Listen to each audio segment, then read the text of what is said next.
Fala, gente, tudo certo? Hoje eu tô aqui para conversar um pouco com vocês sobre os módulos de interpolação e álgebra linear dentro do SciPy. Bom, primeiro, falando sobre interpolação, acho muito importante eu dizer que a interpolação ela é muito importante dentro de química experimental, químicas analíticas, físicas experimentais. Então, ela se faz muito importante com um método analítico, né? De análises químicas, enfim, físicas. É muito importante trabalhar com interpolação. Então, primeiro aqui, começando, né? Eu sempre começo importando o meu módulo do SciPy, o meu módulo de interpolação. E eu vou também importar o Matplotlib para eu construir os gráficos para vocês, para ficar um pouco mais didático, né? Não vou meter aqui a explicação do Matplotlib, de como eu estou construindo os gráficos, né? A gente vai ter aulas mais para frente sobre o Matplotlib, mais aprofundadas, enfim. Então eu não vou me ater muito à explicação dos gráficos em si, vai ser mesmo só para visualização. Então, supondo que eu tenha um conjunto em x, né, um intervalo em x de 0 a 10, um intervalo inteiro, né, que vai de 0 a 10, de 0, 1, 2, 3 até 10. Então, eu tenho 11 valores, né, e eu tenho a minha função, que é menos x ao quadrado sobre 9.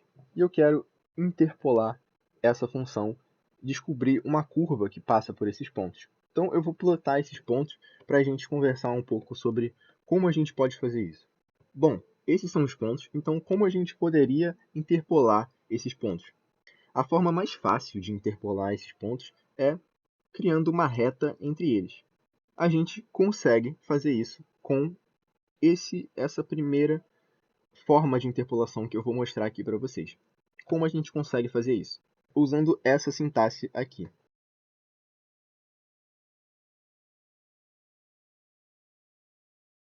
Então aqui eu estou considerando o meu x, né, como esse conjunto de valores que eu forneci, e o meu y como essa função aqui, e estou pedindo para ele interpolar isso. Né?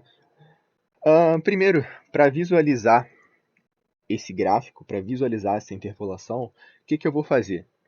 Vocês viram ali que os pontos eles estão muito espaçados, né? Eles são apenas 11 pontos de 0 a 10, e eu não vou conseguir visualizar a minha interpolação se eu considerar apenas 11 pontos de 0 a 10, né? Ela vai ficar uma interpolação ruim no gráfico. Então o que eu vou fazer? Eu vou primeiro aumentar o meu número de pontos entre 0 e 10, né? Fazendo assim. Vou dizer que o número de pontos agora são 100 pontos em x, né? E aí vou mostrar para vocês como que ficou essa interpolação. Bom, como eu havia dito, a forma mais fácil de fato interpolar esses pontos é criando uma reta. Mas vocês concordam que essa forma de interpolar ela não é muito precisa, ainda mais quando você considera que você tem uma suavidade na função que você quer interpolar. Então, como a gente pode interpolar isso de uma forma um pouco melhor? Dentro dos argumentos em que essa função recebe, existe o tipo de interpolação que você quer trabalhar. Quando você não coloca nada, ele interpola de uma forma linear. Mas imaginemos que a gente queira interpolar isso com uma função cúbica. A gente também pode fazer isso. E como que fica o gráfico? Fica assim, bem mais suave.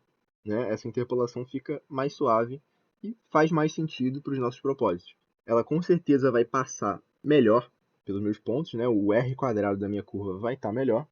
Então, essa é a primeira forma de interpolação que eu posso fazer. Além desse tipo de interpolação, existe a interpolação de Lagrange, usando o método dos multiplicadores de Lagrange. Então, imaginemos que eu queira agora interpolar um intervalo em x de 0 a 5, né? Então eu tenho 16 valores. Quero interpolar a função seno de 30x, usando o método de interpolação de Lagrange. Como que eu posso fazer isso? Eu uso essa função aqui. Essa vai ser a minha interpolação. Minha interpolação vai estar assim. Eu vou aplicar de novo o mesmo método que eu usei aqui, né, de aumentar a densidade dos pontos em x, para a gente visualizar e plotar também o gráfico para a gente visualizar como é que fica, né, essa interpolação. Bom, então aqui eu usei o mesmo método de aumentar a densidade dos meus pontos em x, né, uh, considerando que aqui agora o intervalo é de 0 a 15, aqui em cima era de 0 a 10, então é a mesma sintaxe que eu usei ali em cima, e aqui eu vou plotar essa interpolação. Bom, a interpolação de Lagrange fica assim. E ela é muito boa se você quiser interpolar senos ou cossenos, funções trigonométricas. Ela costuma ser muito boa para esses casos.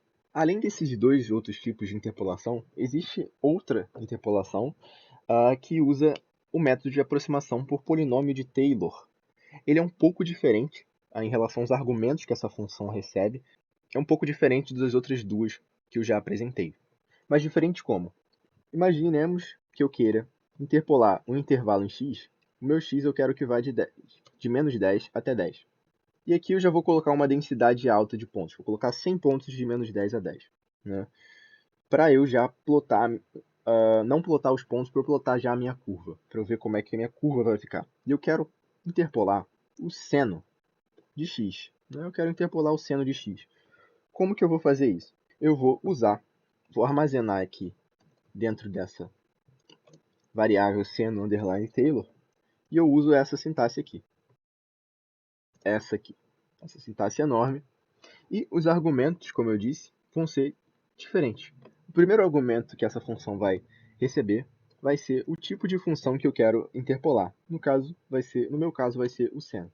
O segundo argumento que ela vai receber vai ser o ponto em torno do qual eu quero avaliar aquela aproximação por polinômio de Taylor. Vai ser o meu x0, no caso. Aqui eu quero avaliar em 0, por exemplo. Vamos ver como é que fica. Aqui vai ser o meu grau do polinômio de Taylor. Eu vou colocar aqui o meu grau 5. Aqui vai ser a minha escala, né? Que vai ser basicamente o intervalo em que eu vou avaliar, né, aquele polinômio de Taylor. Eu vou dizer aqui que é 1. E a minha ordem eu vou colocar como none, porque depois eu vou discutir sobre ela melhor. Então, fica essa sintaxe aqui. Eu vou plotar, né, tanto a curva original como o polinômio de Taylor, para vocês verem como fica mais ou menos essa aproximação por polinômio de Taylor. Então aqui eu consigo ver que a minha aproximação por polinômio de Taylor ficou muito boa em torno aqui do ponto em que eu disse, para ele aproximar. Agora, imaginemos que eu queira aproximar melhor isso daqui. Eu posso aumentar o grau, ao invés de colocar 5, eu colocar 8, eu vou ter uma aproximação um pouco melhor do meu polinômio de Taylor. Se eu colocar 10, eu posso ter também uma aproximação um pouco melhor para o meu polinômio de Taylor. Agora, eu quero, ao invés de mudar aqui, sempre ficar mudando o meu valor do meu grau, né, do meu polinômio de Taylor, eu quero, na verdade, avaliar como essa aproximação, a qualidade dessa minha aproximação, de acordo com o aumento do grau dela. Como que eu posso fazer isso? Bom, eu vou usar a função for. Eu vou usar assim. Então, o que eu estou dizendo aqui? Estou dizendo que, para cada grau, dentro do meu intervalo de 1 a 15, indo de 2 em 2, ou seja, 1, 3, até 13 no caso, porque o 15 ele é um intervalo aberto, né? O 15 ele não entra dentro do meu arrange. Eu quero fazer o seguinte. Eu quero interpolar por aproximação de polinômio de Taylor essa função aqui. Eu vou usar o grau que eu acabei de definir ali em cima, né? O grau que eu defini aqui na minha sintaxe for, no meu loop for. E aqui na ordem, eu vou fazer isso daqui. Então, o que eu estou fazendo aqui? Né? Eu estou pegando todos os pontos de 1 a 15, de 1 a 13, né, na verdade, indo de 2 em 2, eu estou avaliando esse grau e sempre que eu avaliar esse grau, eu vou incrementar 2. E aí o grau ele vai virar grau mais 2 e eu vou avaliar de novo o grau mais 2 e aí eu vou incrementar mais 2 e até chegar em 13. Eu vou plotar como que fica esse gráfico aqui, eu vou plotar a curva original para a gente ver como que fica isso daqui que eu acabei de escrever, como que fica essa comparação. Bom, então aqui a gente consegue ver que com o aumento do grau do meu polinômio de Taylor, nesse caso polinômio de Maclaurin, né, porque eu estou usando 0 aqui como meu x0, a minha aproximação vai ficando melhor. Eu tenho aqui minha curva original em azul, né, e conforme eu for aumentando o grau do meu polinômio de Maclaurin, ou polinômio de Taylor, eu vou aproximando melhor essa função por um intervalo maior, né? Bom, era basicamente isso que eu tinha para falar sobre interpolação. Né? Agora a gente vai para álgebra linear. Sobre álgebra linear, o que eu tenho para falar aqui para vocês? Esse módulo de álgebra linear, as funções que eu vou abordar aqui, elas são mais simples, né? Então vai ser um pouco mais rápido. Então, supondo que eu tenha uma matriz, né? Que eu vou usar aqui o módulo NumPy para definir.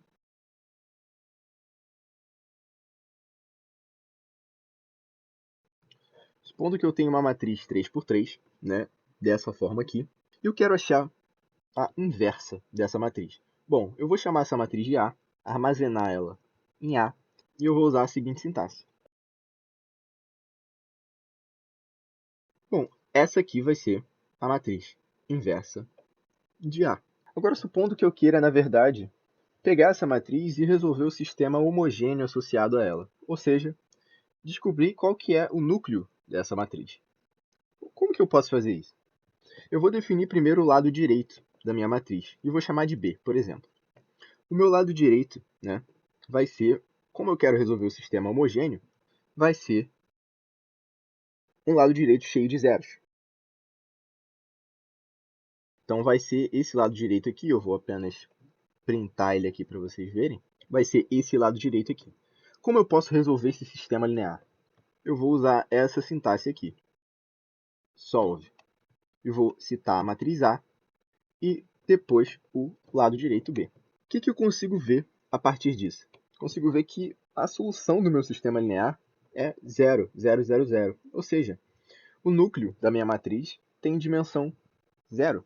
Com isso eu consigo concluir que ela é uma transformação linear injetiva. Eu consigo concluir isso. Consigo concluir algumas outras coisas, como o posto dela, mas não vou entrar aqui em tantos detalhes. Além disso, eu consigo também ver o determinante da matriz A, que no caso aqui vai ser menos 91, ou seja, é uma matriz com determinante não nulo. Ou seja, ela, como ela é 3 por 3, ela tem três vetores linearmente independentes. Consequentemente, aquele conjunto de vetores, o espaço, né, daquela matriz, o espaço coluna, o espaço linha daquela matriz, vão ser geradores de R3. Né? Eu posso concluir isso, posso concluir várias informações a partir do meu determinante.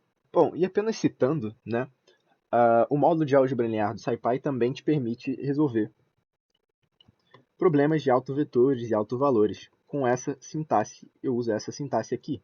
Eu não vou me ater muito à explicação, né? Eu queria apenas citar sobre isso. E também citar que o SciPy também tem um módulo de estatística, né? Que eu vou importar. Eu vou importar da seguinte forma.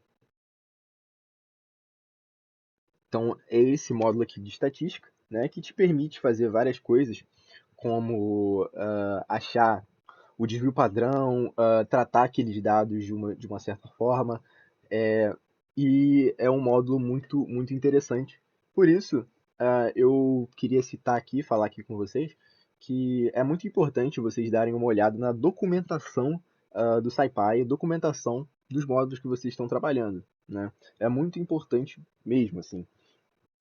Te permite descobrir várias coisas novas, como, por exemplo, os módulos de estatística, a resolução de problemas muito, até às vezes até mais complexos, né? O Python ele te permite tudo isso, a resolução de problemas complexos, enfim, tratamento de dados de forma bem eficiente. Então, leiam as documentações, isso é muito importante, né? Então, era basicamente isso que eu tinha para conversar com vocês sobre álgebra linear e sobre interpolação dentro do SciPy. A gente se vê numa próxima aula. Valeu, gente!